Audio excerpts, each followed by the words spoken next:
अनि भ्लग किन त्यस्तो अरू ठाउँमा बनाउँदिनँ मान्छे भएको ठाउँमा भिडभाडमा भन्दा कन्फिडेन्ट छैन, 0 लेभल कन्फिडेन्ट। भ्लग खिचेर हिँडिन्छ, सबले सोध्छ कति छ सब्सक्राइबर भन्न पनि लाज लाग्ने के 300 400 बनाउँछु, मेहनत गर्छु, हाल्छु, खै त भ्युज।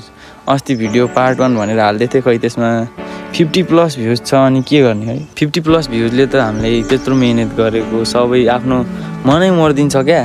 अनि भिडियो बनाउने मन लाग्दैन कि, सपोर्टै छैन क्या, सब भ्लगर निस्क्यो अनि कसलाई सपोर्ट गर्न सक्छ। अलिअलि भ्युज आइदिन पऱ्यो, आफ्नो निरन्तर सब्सक्राइब प्लस हुन पऱ्यो, त्यति भएपछि त जस्तो ठाउँमा पनि कन्फिडेन्ट आउने रहेछ क्या।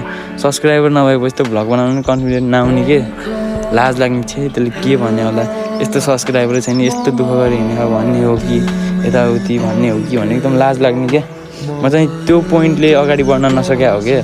अलिअलि सब्सक्राइबर भेटाएको भए, मैले अलिअलि भ्युज भेटाएको भए चाहिँ म अगाडि बढ्थेँ क्या। अब भ्युजै भेटाएन, अब म आफै त्यस्तो कन्टेन्ट दिन नसके होला, त्यो मेरै गल्ती हो है। जस्तो छ त्यस्तै कन्टेन्ट दिएर पनि होला, म केही भन्दिनँ अरूलाई पनि है। अडियन्सहरू त जे राम्रो देख्यो त्यही हेर्ने, मै उस्तै छु। युट्युबमा जे रमाइलो राम्रो देख्यो त्यही हेरिदिन्छु। अब आफ्नो कोसिस बेस्ट गर्छु। मलाई कन्फिडेन्ट पनि एकदम 0 लेभलमा छ, कन्फिडेन्ट बढाउनु छ।